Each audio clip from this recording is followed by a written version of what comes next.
fantastic to have you here with us tonight. Why is this such an important and special cause to be rallying behind? Well, women are so underrepresented, and there's so many brilliant women out there, and anything that we can do, especially in our industry, to support them, I feel so passionately about it, it's wonderful that they do this, and hopefully, we'll raise some money tonight to get some good stuff going on. I mean, why do you think in 2016 we are still having to have these conversations about gender disparity within the industry, particularly behind the camera? Yeah, it's just, I think it's been since the beginning of mankind that women have sort of been second best. And it's sort of it's only been the last few years that gears have started to shift. And people are really talking about it now. And, every day I read something new about what the industry are doing to encourage women directors, women camera crew, women writers.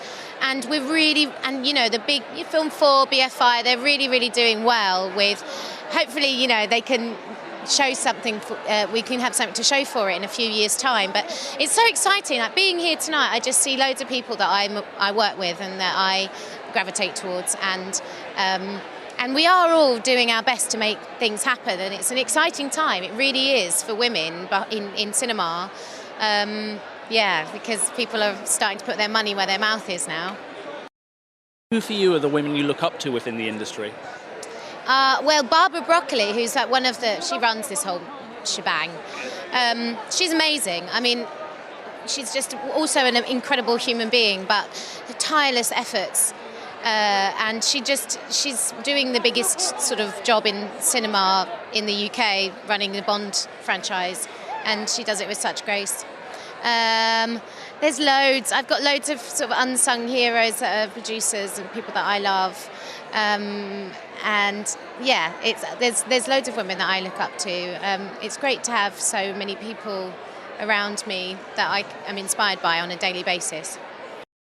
What are you working on yourself at the moment? You've obviously had a great time of late in the West End. What else is coming up for you? I think I've got 4 or 5 films coming out this year, but I'm not sure when they're coming out. So I've got that. Having to fall back on. Can you tell us anything about any of those? Anything? Yeah, well, there's one called The Girl with All the Gifts that's really good, with Glenn Close and Paddy Considine. And then I've got another one called We Happy Few, which I just saw yesterday, which is really nice.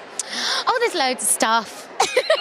I mean, we've just had our first trailer, actually, for The Girl with All the Gifts. Obviously, it's a sort of a zombie apocalypse one, but a completely different kind of experience for that type of genre. Yeah, that's what I loved when I read the script. It's very thoughtful. It's also got a female lead who's 10 years old, so that's a different thing. And it's sort of really artfully shot, and there's this brilliant sort of Massive Attack-esque soundtrack to it, and it's just cool. It's a really cool film. You mentioned Bond earlier on. How do you feel about the fact we might finally be waving goodbye to Daniel as he drives off into the sunset? And do you have any feelings about who could or should take over from him? Well, I am so sad to see Daniel go, because he was one of the best, if not the best. No. Well, yeah, he is the best. I have to say that because he was my Bond. But he's also brilliant, and he's done amazing things for Bond. But everything has to come to an end. I also have a hunch about who it's going to be. I'm not going to tell you because I put a bet on it. A really large bet. It's really sad. Our money's on Tom Hiddleston. We'll see who wins that one. My final question, have you got a message to fans before you leave us? Work hard. Just work really hard and don't take no for an answer.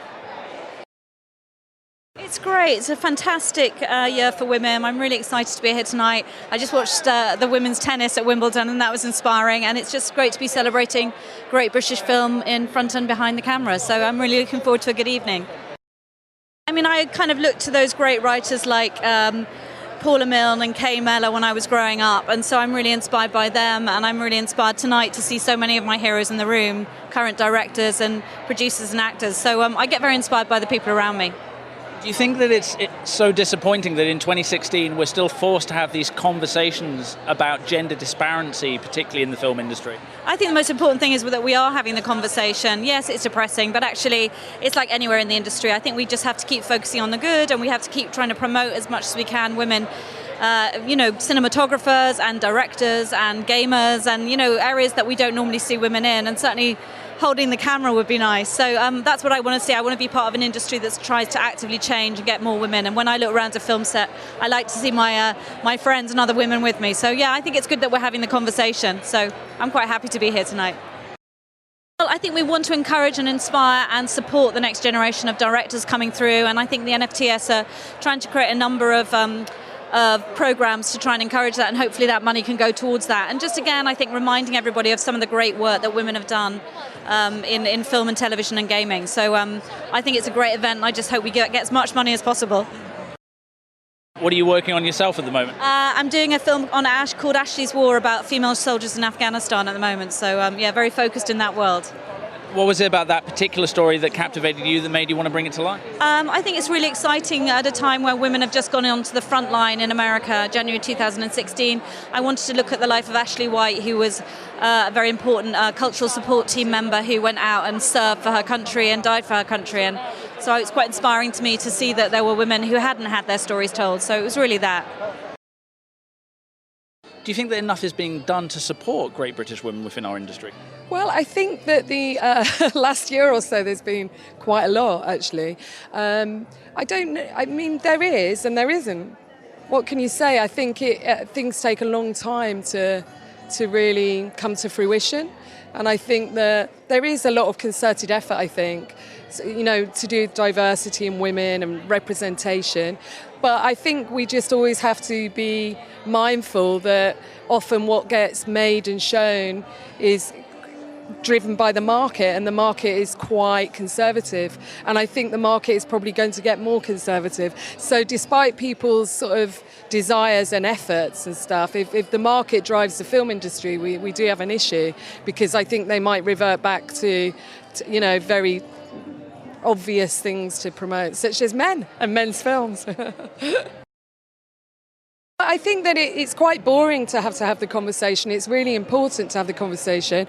I think that asking women directors about women directors is not the place to put the questions. So I think the questions really have to go to the marketing people and to the industry, the distributors, people at that end. That may be men and women. I mean, I'm not saying they're just men, but so I think when you ask a female director about why there are too few female directors, it's a very difficult subject, because in a way we're just trying to make films and use our energy for that, and I don't want to become all statistical in my life and or pessimistic, so you have to have a lot of optimism. But I think that ultimately, if the market is conservative and the market drives the present and the future, then we will always be in trouble. So we have to shake up things, and I think that is happening. I genuinely truly believe that, and I think the last year, especially in Britain, there seems to be have been a lot of events and subjects around it, talks around it.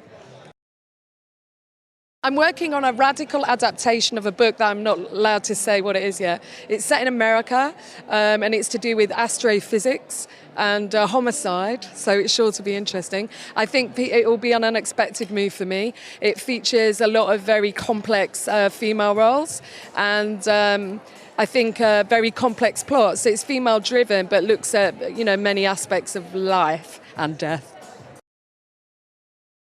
I can't really say at the moment, but there will be familiar faces. Watch this space. I'll have to tell you all about it at some point. Are you looking forward to the event? I am. I'm very, very excited. Yeah, it's going to be a lot of fun. Do I look all right? You're looking very dapper, my friend. And obviously one of the things we're celebrating here tonight is great British women. Do you think enough's being done, though, to support women within our entertainment industry, particularly in film? Well, women in general are better than men, so already we need to be doing more to give them more opportunities. But no, I think the good thing is I think we are all aware of it. I think there are more opportunities. And yeah, let's just do more, because there are some incredible filmmakers that are female and across the board. So for sure we should do more, for sure. Why is this such a great cause to be getting behind? What made you want to come and support it yourself? I just believe in film in general and TV, and believe in women, and it's always good to give back. So yeah. Yeah, it's exciting. I've got a movie coming out in August called Brotherhood, which is the third part to those movies, Kidulthood and Adulthood. So that's exciting, and working on a whole other bunch of movies that we're trying to get off the ground. So yeah, really, really exciting times. I mean, fans are so excited to see the end of that trilogy. What can they expect? I mean, just tonally overall, how do you think Brotherhood compares to the first two chapters? Yeah, I mean, obviously no pressure trying to follow the first two movies, but yeah, I think look, it definitely has the essence of those first two movies. But I think what Noel Clarke has done is he's matured as a filmmaker. He's grown, he's developed. He's in a different place than when he wrote Kidulthood and Adulthood. So I think, look, there's a lot of enjoyment to come. It's got the essence, but it's also slightly more mature. And it's bigger. It's definitely bigger. I mean. Obviously, when the original films came out, they had a real cultural resonance. Do you think that these characters, that the world of Kidulthood and Otherhood still has that impact with an audience? For sure. I feel like now we're in a real moment where that sort of world, especially grime music, people like Stormzy who's also in the movie, charting, there's a lot of people doing this independent movement, so I feel like actually now it's as popular as it ever was. And obviously Noel's had huge success. What makes him such a special talent, particularly behind the camera as a writer and as a director, do you think? I think Noel is just a brilliant artist, and he's too talented for his own good. He's a multi-hyphenate. He can bloody direct, produce, write, and I think it's just his passion that drives him. He really believes in creating art, and he's the first to say he doesn't always get it right, but I think ultimately he just loves film and loves telling stories, and his work ethic as well. He's a hard worker, rarely takes a day off, but yeah. And is there anything else on the horizon after that? Yeah, I mean, myself and Noel, we work together, and obviously we spend our time between acting and producing, and there's like a few movies that we're hoping that we'll be able to announce probably in the next sort of 6 to 8 weeks, so fingers crossed. We need future filmmakers, and I'm delighted that the focus is on women tonight, because the film industry particularly needs more women to become filmmakers, so that we get more women in front of the camera as well as behind, and we represent and reflect this world we live in a more representative way. And we also need more diversity, but an event like this, bringing all the industry together, supporting the film school, which is a creative hub, which is the future, is really important. Do you think that it's disappointing that in 2016 we're still having to have this ongoing discussion, particularly about gender disparities in the industry? I do think it's disappointing. I think it's startling. I think it's extraordinary that we are. But as recent research shows, we can't ignore it anymore. And I think what's really positive this year, I've never seen so much discussion about the issue, and I've never seen so many people willing to take steps to change it. So I'm quite hopeful that we're not going to have this discussion in 5 years' time. And when you're not having these discussions, what are you working on yourself at the moment? I'm developing a couple of projects. I'm really interested in working with the team that I've been working with, that I worked with on Suffragette, an all-female team. I'm also looking across other subjects, but too early to say what yet. Well, it's obvious, isn't it? Here I am, a woman in the film industry. No, it's a nice evening. You know, you get to see all your mates. When we're out working, we don't meet each other very often, so it's lovely to see your colleagues and peers from the film industry. And of course, the bonus today is it's about celebrating women, and that's a great plus for me. And also, I get to celebrate loads of other women that I rarely see socially in the film business, so it's a good night for that. I'm in the final stages of post-production on my film Viceroy's House, which will be released next year, which is the transfer of power from Britain to India in 1947, the end of the British Empire and Indian independence, and what actually happened around that time, which led to the partition of India. And that is such a dramatic and sensitive period in global history. What was it that made it important for you to tackle that on screen? Well, it's a personal story. My family were caught up in partition, and so really I wanted to tell that story, but also it's a story of how my family became refugees at that time, and that's such an important subject for us all to explore at the moment, you know, so I feel like I'm telling a historical story, but it has it's completely important and relevant for today. Well, Well, the National Film and Television School is a really great UK asset and international in its impact. And for the BFI London Film Festival, it is a place that we go to look for new talent every year. And we've got a great track record of premiering NFTS films at the festival. So, you know, a very important cause, and we can't wait to see what this year's film students produce. Of course, we've had our first exciting announcement, a United Kingdom opening the festival. What made that the right choice for this year? It's a very exciting new film by Emma Asante, who of course brought us Belle. Two terrific performances from David Oyelowo and Rosamund Pike. And it's just a very fitting story to be revealing at this particular moment in time. It's fantastic to have you here for us tonight. What makes tonight such an important cause to be rallying behind?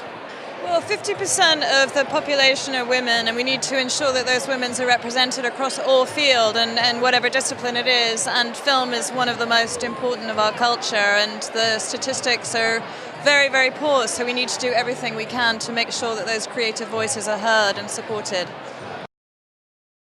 Do you find it disappointing that in 2016 we're still having to have those conversations and that those statistics aren't changing?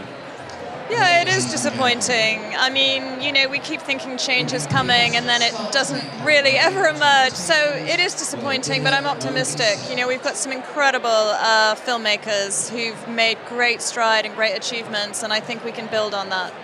And are there particular women within the industry that you would point to as leading lights, role models, icons for younger generations? Oh God, there's so many. I mean, Phyllida Lloyd, Sarah Gavron, Andrea Arnold, Lynn Ramsey, Susanna Bier, Lone Scherfig. There's so many. Those are just directors. You know, there's so many, but they're not enough. But what we need exactly is that for role models, for younger women coming into this discipline to look up to and think, I can do that. And I think it really does start at a grassroots level. You know, there are probably many girls in schools now who have no idea that they could be a film director or a script writer or a producer or a camera woman. So we need to make sure that that happens.